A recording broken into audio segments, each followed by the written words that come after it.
रूष विप्लव कारण फलाफल केतेक प्रश्न उत्तर समस्त परीक्षा पाई उपयोगी पार्ट 1। रूष विप्लव कहीं होइतिला, तार कारण कौन होइतिला एवं तार फलाफल कौन होइतिला ताहा प्रश्न उत्तर माध्यम रे जानिबा। आम चैनल रे नुआ थिले चैनल को सब्सक्राइब करे नेबे। चलंतु आरंभ करिबा आजिकार प्रश्न उत्तर। आजिकार प्रथम प्रश्न, केते मसिया रे फरासी विप्लव होइतिला? यार उत्तर 1789 मसिया रे फरासी विप्लव होइतिला। 1789 मसिया जुलाई 14 तारिख रे प्यारिस रा लोक माने बास्टिल दुर्ग नामक एक जेल उपरे आक्रमण करथिले। सेही दिन ठारू एही विप्लव आरंभ होइतिला। एही विप्लव प्राय 10 वर्ष धरी चलीथिला। 1759 मसिया रे नेपोलियन बोनापार्ट फ्रांस रा शासन क्षमता हाथ को नेबा परे एहा शेष होइतिला। परवर्ती प्रश्न, रूष विप्लव केबे होइतिला? यार उत्तर 1917 मसिया रे रूष विप्लव होइतिला। एही विप्लव दुईटी पर्याय रे होइतिला, फेब्रुआरी विप्लव एवं अक्टोबर विप्लव। फेब्रुआरी विप्लव हेउची 1917 मसिया मार्च मासरे होइतिला। रूसर पुराणा कैलेंडर अनुसार फेब्रुआरी मासरे। एहा द्वारा रूसर राजा जारଙ୍କ शासन शेष होइतिला। अक्टोबर विप्लव हेउची 1917 मसिया नवेम्बर मासरे होइतिला। रूसर कैलेंडर अनुसार अक्टोबर मासरे होइतिला। एहार नेतृत्व व्लादिमीर लेनिन नेइथिले एवं रूस रे साम्यवादी सरकार गढ़ा होइतिला। परवर्ती प्रश्न, फरासी विप्लव सारा विश्व को की वार्ता प्रदान करिथिला? एहार उत्तर फरासी विप्लव सारा विश्व को मुक्ति, साम्य और मैत्रीर वार्ता प्रदान करिथिला। कौनसी राजा बा सरकार लोकंक व्यक्तिगत स्वाधीनता छड़ाई नहीं पारिबे नहीं। चिंता, कहिबा और निज जीवन बंचिबार अधिकार समस्तंकर अछि। समानता, जन्म आधार रे केही बड़ बा सान नुहंती। राजा, सामंत, साधारण लोक आईन आगरे समस्ते समान। सामंतवाद और विशेष सुविधा शेष हेबा दरकार। भातृत्व, सबु नागरिक भाई भली रहिबे आउ देशर भल पाई एकाठी काम करिवे। परवर्ती प्रश्न, रूष विप्लव विश्व को की वार्ता देइथिला? एहार उत्तर रूष विप्लव विश्व को साम्यवाद, समाजवाद और समतार वार्ता प्रसारण करिथिला बा विस्तार करिथिला। 1917 मसियार रूष विप्लव विश्व इतिहास रे एक जुगान्तकारी घटना थिला। एही विप्लव सारा विश्व को निम्नलिखित महत्वपूर्ण वार्ता देइथिला। समाजवाद और समानतार वार्ता। एही विप्लव दर्शाइथिला जे समाज रे धनी गरीबर प्रभेद रहिबा उचित नुहे।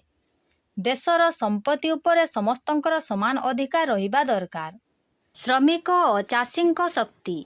रूष विप्लव विश्व को वार्ता देला जे साधारण खटिखिया श्रमिक एवं चाषी माने जदि एकाठी हेबे तेबे सेमाने जेते बड़ शक्तिशाली एवं अत्याचारी राजा बा शासक को मध्य गादीरू हटाई पारिबे। शोषण मुक्त समाज गठन। पुंजीपति और जमीदार माने गरीब लोकन को शोषण करि पारिबे नाही। कारखाना रे श्रमिकन को एवं जमी उपरे चाषी को सेमानंकर प्रकृत हक मिलिबा उचित। साम्राज्यवादर विरोध। बड़ और शक्तिशाली देश माने अन्य दुर्बल देश को निज अधीन रे गुलाम करी रखिबा अन्याय अटे। स्वाधीनता आंदोलन पाई प्रेरणा। रूष विप्लवर सफलता देखि भारत भली अनेक पराधीन देशर लोक माने ब्रिटिश शासन विरोध रे लड़िबा पाई बड़ साहस और प्रेरणा पाइथिले। रूसिया रे शासनर क्षमता काहा हाथ रे केंद्रीभूत होइथिला? एहार उत्तर जारଙ୍କ हाथरे। जार हेउछंती रूसियार सम्राट, तांको हाथरे शासनर क्षमता केंद्रीभूत होइथिला। परवर्ती प्रश्न, रूसर स्वेच्छाचारी शासन रे किए देशर पदातिक बाहिनी और नौबाहिनीर मुख्य सेनापति? एहार उत्तर जार। जार बा रूसियार सम्राट हेउछंती देशर पदातिक बाहिनी और नौबाहिनीर मुख्य सेनापति। ରୁଷିଆରେ ଶାସନର ସମସ୍ତ କ୍ଷମତା ଜାର୍ ବା ରୁଷିଆର ସମ୍ରାଟଙ୍କ ହାତରେ କେନ୍ଦ୍ରୀଭୂତ ହୋଇଥିଲା। ତାଙ୍କ ଦରବାରର ଅଳ୍ପ କେତେକ ଉପଦେଷ୍ଟାଙ୍କ ସାହାଯ୍ୟରେ ପ୍ରଜାମାନଙ୍କୁ ଶାସନ କରୁଥିଲେ। ଶାସନ କ୍ଷେତ୍ରରେ ପ୍ରାୟ ସମସ୍ତ ନିଯୁକ୍ତି ଜାର୍ ନିଜେ ହିଁ କରୁଥିଲେ। ସେ ଥିଲେ ଦେଶର ପଦାତିକ ବାହିନୀ ଓ ନୌବାହିନୀର ମୁଖ୍ୟ ସେନାପତି। ସେ ରୁଷିଆ ଚର୍ଚ୍ଚର ମଧ୍ୟ ମୁଖ୍ୟ ଥିଲେ। ରୁଷ ବିପ୍ଳବ ପୂର୍ବରୁ ପ୍ରାୟ 100 ବର୍ଷରୁ ଉର୍ଦ୍ଧ୍ୱ ସମୟ କେଉଁ ବଂଶର 5 ଜଣ ଜାର୍ ରୁଷିଆରେ ସ୍ୱେଚ୍ଛାଚାରୀ ଶାସନକୁ ଚରମ ସୀମାରେ ପହଞ୍ଚାଇ ଦେଇଥିଲେ? ଏହାର ଉତ୍ତର ରୋମାନୋଭ ବଂଶ। ରୁଷ ବିପ୍ଳବ ପୂର୍ବରୁ ପ୍ରାୟ 116 ବର୍ଷ ଧରି ରୋମାନୋଭ ବଂଶର ଏହି 5 ଜଣ ଜାର୍ ସ୍ୱେଚ୍ଛାଚାରୀ ଶାସନକୁ ଚରମ ସୀମାରେ ପହଞ୍ଚାଇ ଦେଇଥିଲେ। ଆଲେକଜାଣ୍ଡାର ପ୍ରଥମ 1801 ମସିହାରୁ 1825 ମସିହା ପର୍ଯ୍ୟନ୍ତ ଶାସନ କରିଥିଲେ। ନିକୋଲାସ୍ ପ୍ରଥମ 1825ରୁ 1855 ମସିହା ପର୍ଯ୍ୟନ୍ତ ଶାସନ କରିଥିଲେ। ସେ ୟୁରୋପର ପୋଲିସ ବୋଲି ବୋଲାଉଥିଲେ। ବହୁତ କଡ଼ା ଶାସନ କରୁଥିଲେ। ଆଲେକଜାଣ୍ଡାର ଦ୍ୱିତୀୟ 1855ରୁ 1881 ମସିହା ପର୍ଯ୍ୟନ୍ତ ଶାସନ କରୁଥିଲେ। ଆଲେକଜାଣ୍ଡାର ତୃତୀୟ ସେ 1881ରୁ 1894 ମସିହା ପର୍ଯ୍ୟନ୍ତ ଶାସନ କରିଥିଲେ। ସେ ଶାନ୍ତିକର୍ତ୍ତା ଥିଲେ, କିନ୍ତୁ ତାଙ୍କ ଶାସନ ବହୁତ କଠୋର ଥିଲା। ନିକୋଲାସ୍ ଦ୍ୱିତୀୟ ସେ 1894 ମସିହାରୁ 1917 ମସିହା ପର୍ଯ୍ୟନ୍ତ ଶାସନ କରିଥିଲେ। ସେ ଥିଲେ ଶେଷ ଜାର୍। ତାଙ୍କ ସମୟରେ ବିପ୍ଳବ ଆରମ୍ଭ ହୋଇଥିଲା। ଏମାନେ ସମସ୍ତେ ରୋମାନୋଭ ବଂଶର ଥିଲେ। 1613 ମସିହାରୁ 1917 ମସିହା ଯାଏ 300 ବର୍ଷରୁ ଅଧିକ ଏହି ବଂଶ ଶାସନ କରିଥିଲା। ଶେଷ 100 ବର୍ଷରେ ଜାର୍ମାନଙ୍କର ଏକଛତ୍ରବାଦ ଶାସନରେ ଜନତା ଅତିଷ୍ଠ ହୋଇ ବିପ୍ଳବ କରିଥିଲେ। ପରବର୍ତ୍ତୀ ପ୍ରଶ୍ନ, ଜାର୍ ପ୍ରଥମ ଆଲେକଜାଣ୍ଡାର କ'ଣ ପରିବର୍ତ୍ତନ କରିଥିଲେ? ଏହାର ଉତ୍ତର ପ୍ରତିକ୍ରିୟାଶୀଳ ନୀତି ପରିବର୍ତ୍ତନ କରିଥିଲେ।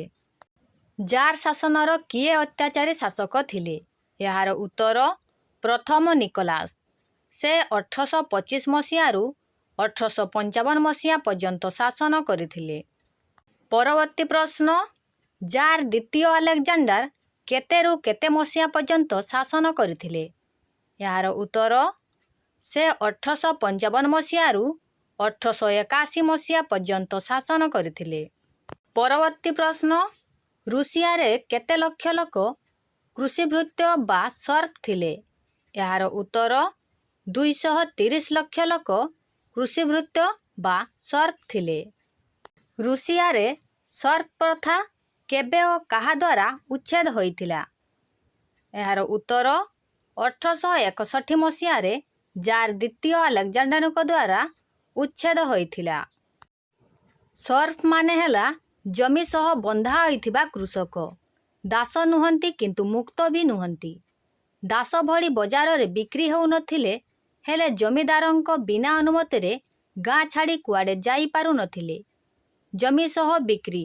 ଜମିଦାର ଯଦି ଜମି ବିକୁଥିଲା, ସେ ଜମିରେ କାମ କରୁଥିବା ସର୍ପ ବି ନୂଆ ମାଲିକ ପାଖକୁ ଚାଲି ଯାଉଥିଲା। ବାଧ୍ୟ କାମ। ସପ୍ତାହରେ 3-4 ଦିନ ଜମିଦାରଙ୍କ ଜମିରେ ମାଗଣାରେ କାମ କରିବାକୁ ପଡ଼ୁଥିଲା। ତାକୁ ବେଠି କୁହାଯାଏ। କର ଆଉ ଶୋଷଣ। ନିଜ ଫସଲକୁ ଭାଗ ଦେବାକୁ ପଡ଼ୁଥିଲା। ଜମିଦାରଙ୍କ କୋର୍ଟରେ ବିଚାର ହେଉଥିଲା। 1861 ମସିହାରେ ଜାର୍ ଆଲେକଜାଣ୍ଡାର ଦ୍ୱିତୀୟ ଏହି ପ୍ରଥା ବନ୍ଦ କରିଦେଲେ। ସେଥିପାଇଁ ତାଙ୍କୁ ମୁକ୍ତିଦାତା ଜାର୍ ବୋଲି କୁହାଯାଏ। କେଉଁ ଜାର୍ଙ୍କୁ ମୁକ୍ତିଦାତା ଜାର୍ ବୋଲି ଆଖ୍ୟାୟିତ କରାଯାଇଥିଲା?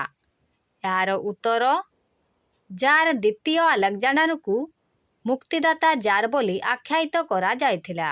ପରବର୍ତ୍ତୀ ପ୍ରଶ୍ନ, ତୃତୀୟ ଆଲେକଜାଣ୍ଡାରଙ୍କ ପରେ କେବେ ଏବଂ କିଏ ରୁଷିଆର ଜାର୍ ହୋଇଥିଲେ? ଏହାର ଉତ୍ତର 1894 ମସିହାରେ ଦ୍ୱିତୀୟ ନିକୋଲାସ୍ ରୁଷିଆର ଜାର୍ ହୋଇଥିଲେ। ପରବର୍ତ୍ତୀ ପ୍ରଶ୍ନ, ସାମାଜିକ ବୈଷମ୍ୟ ନୀତିରେ ରୁଷିଆର ସମାଜ ମୁଖ୍ୟତଃ କେତୋଟି ଶ୍ରେଣୀରେ ବିଭକ୍ତ ହୋଇଥିଲା ଏବଂ କ'ଣ କ'ଣ? ଏହାର ଉତ୍ତର 2ଟି ଶ୍ରେଣୀରେ ବିଭକ୍ତ ହୋଇଥିଲା ଏବଂ ସେଗୁଡ଼ିକ ହେଲା ଥିଲାବାଲା ଶ୍ରେଣୀ ଏବଂ ଅନ୍ୟଟି ଥିଲା ନଥିଲାବାଲା ଶ୍ରେଣୀ। ଧନିକ ଓ ସମ୍ଭ୍ରାନ୍ତ ଗୋଷ୍ଠୀର ଲୋକମାନେ ଥିଲାବାଲା ଶ୍ରେଣୀର ଥିଲେ। ସେମାନେ ଜାରଙ୍କ ଏକଛତ୍ରବାଦ ଓ ସ୍ୱେଚ୍ଛାଚାରିତାକୁ ସମର୍ଥନ କରୁଥିଲେ। ସେମାନେ ଶାସନର ପ୍ରାୟ ସମସ୍ତ ପଦପଦବୀ ଅଧିକାର କରିଥିଲେ ଓ ଦେଶର ସମସ୍ତ ଜମିର ମାଲିକ ଥିଲେ। ସବୁ ପ୍ରକାର ସୁବିଧା ସୁଯୋଗ ଉପଭୋଗ କରୁଥିଲେ। ନଥିଲାବାଲା ଶ୍ରେଣୀର ଥିଲେ କୃଷକ ଓ ଶ୍ରମିକମାନେ। ସେମାନେ ଧନୀ ଶ୍ରେଣୀର ଲୋକଙ୍କ ଅମାନୁଷିକ ବ୍ୟବହାରରେ ଅତିଷ୍ଠ ହେଉଥିଲେ। ଶ୍ରମିକମାନେ ସହରରେ ଅତି ଅସ୍ୱାସ୍ଥ୍ୟକର ପରିବେଶ ମଧ୍ୟରେ ଛୋଟ ଛୋଟ ଘରେ ରହୁଥିଲେ। ସେମାନଙ୍କ ମଧ୍ୟରୁ ଅଧିକାଂଶ ଲୋକ ଉଦକା ନାମକ ଏକ ଦେଶୀୟ ପାନୀୟ ନିଶା ସେବନ କରୁଥିଲେ। ଅସ୍ୱାସ୍ଥ୍ୟକର ପରିବେଶ, କ୍ଷୁଧା ଓ ନିଶାଦ୍ରବ୍ୟ ସେବନର ଅଭ୍ୟାସ ଯୋଗୁଁ ଅନେକ ରୋଗାକ୍ରାନ୍ତ ହୋଇ ଅକାଳରେ ମୃତ୍ୟୁବରଣ କରୁଥିଲେ। ଏହି ନିମ୍ନ ଶ୍ରେଣୀର ଲୋକଙ୍କ ସାମାଜିକ କଲ୍ୟାଣ ତଥା ଜୀବନଧାରଣର ଉନ୍ନତି ଦିଗରେ ଜାର୍ ସରକାର କୌଣସି ପଦକ୍ଷେପ ନେଉନଥିଲେ। ଫଳରେ ରୁଷିଆର ସାମାଜିକ ବୈଷମ୍ୟ ଲୋକମାନଙ୍କ ମଧ୍ୟରେ ଶ୍ରେଣୀ ସଂଘର୍ଷ ମନୋଭାବ ସୃଷ୍ଟି କରିଥିଲା। ଦେଶର ସାମାଜିକ ବ୍ୟବସ୍ଥାରେ ବିପ୍ଳବ ମଧ୍ୟରେ ପରିବର୍ତ୍ତନ କରିବା ପାଇଁ ନିମ୍ନ ଶ୍ରେଣୀର ଲୋକମାନେ ସଂକଳ୍ପ ନେଇଥିଲେ। ଏମିତି ସୁନ୍ଦର ସୁନ୍ଦର ଭିଡ଼ିଓ ପାଇବା ପାଇଁ ଚ୍ୟାନେଲକୁ ଲାଇକ୍, କମେଣ୍ଟ, ସେୟାର ଏବଂ ପାଖରେ ଥିବା ବେଲ୍ ଆଇକନ୍ ଦବାଇ ସବସ୍କ୍ରାଇବ୍ କରି ନିଅନ୍ତୁ।